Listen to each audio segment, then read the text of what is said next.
Hey everybody, it's me as always, your host Gambit896, and I'm back with another video for you guys. Today I'll be reviewing Swamp Thing Volume 2, Family Tree. The series is written by Scott Snyder and is published by DC Comics as part of their New 52, and the second volume collects issues 8 through 11, plus the 0 issue and the annual number 1 of the Swamp Thing series. So the story picks up right after the events of the end of issue 7, which is collected in the first volume, which is Swamp Thing Volume 1, Raise Them Bones, which if you guys haven't seen my re-review of this first volume, I will leave a link below in the description, so if anybody's interested, feel free to check out that video. So the story picks up right after the events of issue 7, and we have Alec Holland, who is finally turned back into Swamp Thing, accepted his destiny, and he is going up against Seth and the forces of the Rot, while also trying to rescue his love interest or girlfriend, Abigail Arcane. Here's a really cool shot of Swampy, who is looking pretty badass as a kind of a warrior angel of the green, as you can see there. There's some really cool fight scenes or battle scenes with Alec or Swampy going up against Seth and the Rot's forces, as you can see there and there. Once again, Yannick Paquette is doing an absolutely fantastic job at illustrating the story that Scott Snyder wants to tell with the character of Swamp Thing. While also doing a fantastic job on the artwork, he's still doing the really cool and imaginative panel work that we saw in the first volume, as you can see there and there. While also trying to rescue Abby, there's a really great relationship defining moment between Abby and Alec, who is essentially using the memories that he has of Abby and some of the events that occurred during the events of the first 7 issues in the previous volume to his advantage in an attempt to try to wrestle Abby back from the influence of the Rot, and therefore try to free her and obviously make off with his girl. And there's a really cool character defining moment for Abby, who really shows that through Scott Snyder's writing and his dialogue, and also the fantastic artwork by Yannick Paquette, that this is a lady that you do not want to mess with, as she easily takes out Seth while using all of the power that the Rot has given her over the years. She's fought against it all this time, but she finally uses it for the forces of good and easily takes out Seth. Unfortunately for Swampy, while trying to rescue Abby, and there's also a really cool relationship moment once again with these two being reunited, as you can see there. Unfortunately, the battle with the forces of the Rot has left Alec severely weakened, and so with issue 10 we have a really cool homage cover on the part of Yannick Paquette to the first volume of Swamp Thing, specifically again issue 10, which is written by Len Wein and illustrated by Bernie Wrightson. And hopefully you guys can see the little acknowledgement on the bottom of the cover. It says after Wrightson, with love and admiration. So that's a really cool neat touch on the part of Yannick Paquette, while, like I said, doing a really cool homage cover to the original creators of the character Swamp Thing, obviously being Len Wein and Bernie Wrightson. And so we have Abby and Alec, who are essentially trying to get away from their previous battle with the Rot. And interestingly, but also really creepily enough, this issue 10 is actually being narrated by Anton Arcane, who is Swamp Thing's kind of arch enemy or sworn nemesis, if you will.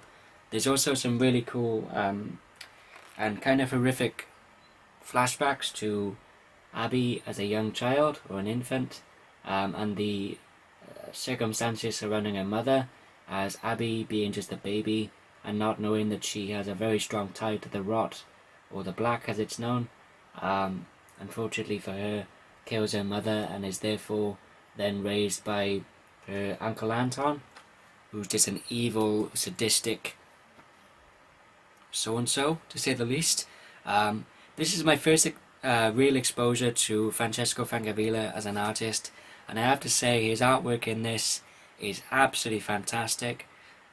Just to show you another example, here we see a really cool shot of Swampy going into the swamp at the back of the original Anton residence, so he can rest up and regain some of the powers that he lost during the battle with the Rot, as you can see there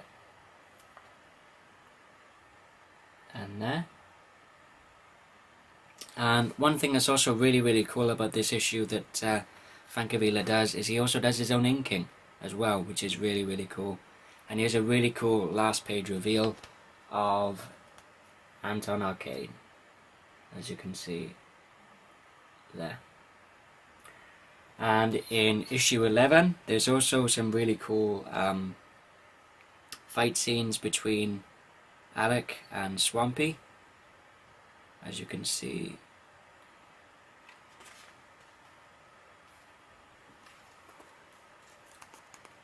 there.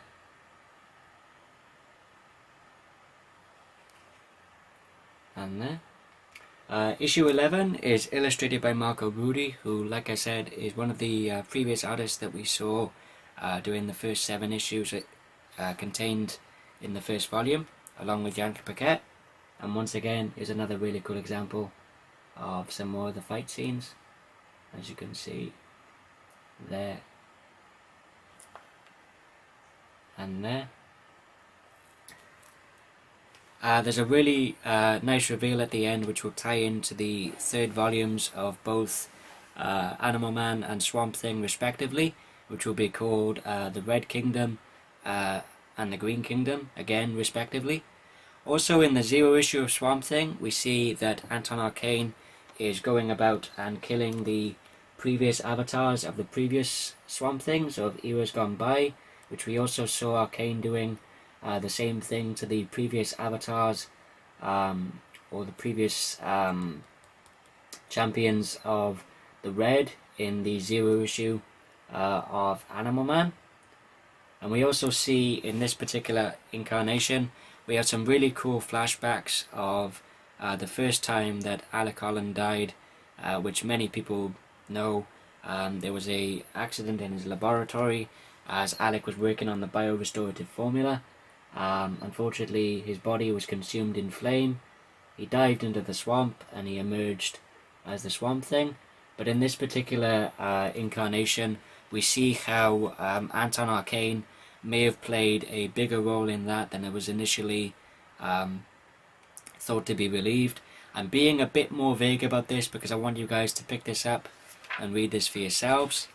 With the annual, we have a dream sequence which is illustrated by Andrew Bellinger. I hope I'm pronouncing that right. And the annual is co-written by Scott Snyder and Scott Tuft. And apart from the dream sequence, which we see Swamp Thing is rediscovering a long lost memory that has long been forgotten, which is illustrated by Becky Cloonan, which is essentially a flashback of the first meeting between a young Alec Holland and a young Abby Arcane, who I have to say looks very pretty, and I have to give props to Becky Cloonan, as she also does a fantastic job with her artwork, as well as Francesco Francavilla, Kano, and Marco Rudy and Yannick Paquette. Kano did the artwork in the 0 issue, I forgot to mention, my apologies for that.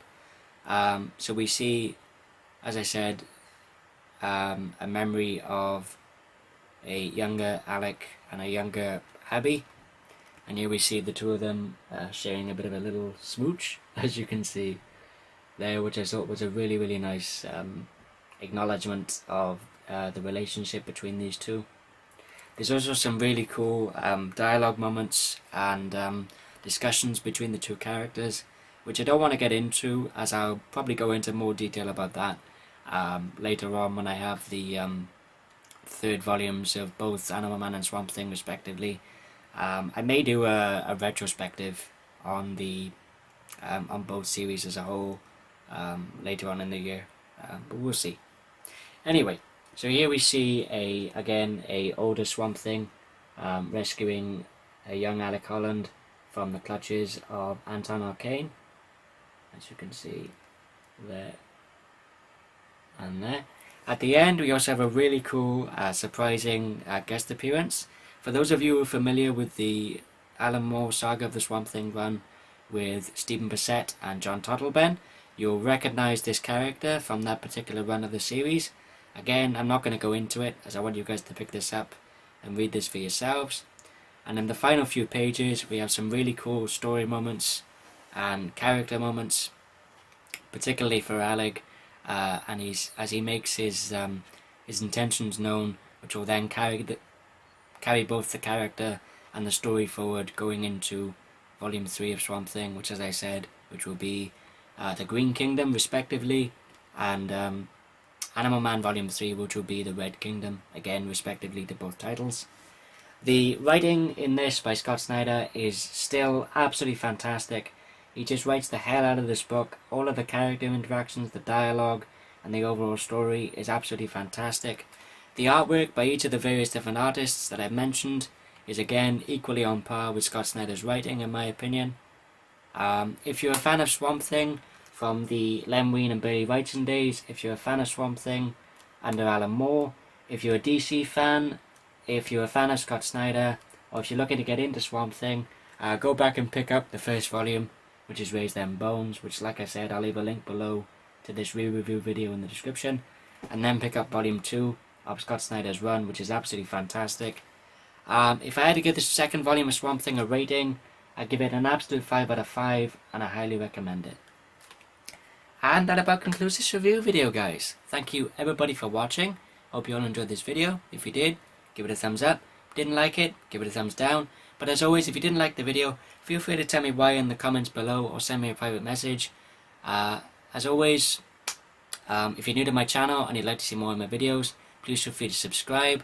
And until next time, this is Scambit896 signing off, and I'll see you guys later. Take care, guys.